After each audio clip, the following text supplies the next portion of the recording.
This will be the easiest video you watch on this platform. Operators allow us to perform calculations and comparisons, so naturally you have two types of operators. You have a math operator and you have a comparison operator. Let's start with the math operators and look at some examples. As you can see here, I have two variables. I have a variable named x and a variable named y, and they're both integer data types.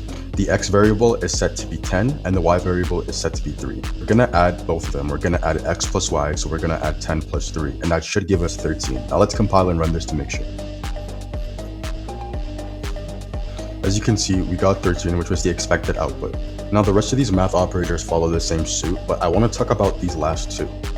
In C++, when you divide an integer by an integer, you will always get an integer output. And because of that, you will have a remainder. In this case, 10 divided by 3 would be 3, and then with the remainder 1. This remainder operator does the division calculation, but gives you what's left over. If I change this to double, however, we no longer need this remainder operator. In fact, it won't work.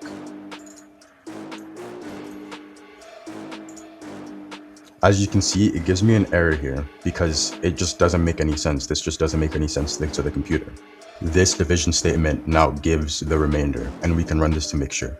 This now gives us our expected output. It gives us the remainder as well as the whole number.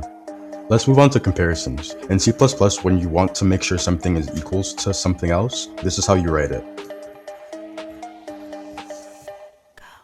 This statement more or less asks if x is equals to y, and it will give us a 1 or a 0, 1 being it is and 0 being it's not. So we can run it and make sure.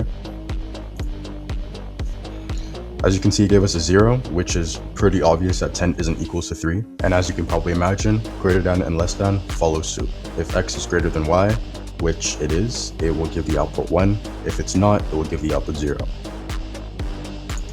If you made it to the end of the video, make sure to like and subscribe, turn on notifications so you never miss a post, and I'll see you in the next one.